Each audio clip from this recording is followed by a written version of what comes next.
Hey guys, welcome back to the channel.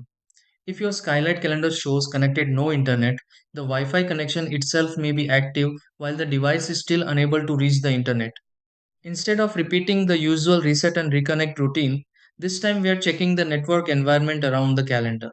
Skylight notes that the calendar requires internet access for updates and online calendar syncing, and its support guidance recommends using another network as a useful way to isolate whether the problem is with the home network. So, if you're seeing this problem, here's what to try. 1. Switch your phone to airplane mode, then turn Wi Fi back on. 2. Test whether that same Wi Fi can open a website. 3. Create a temporary mobile hotspot from your phone.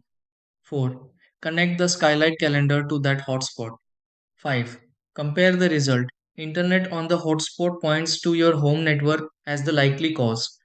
6. Check your router's security or device restrictions if the hotspot works normally.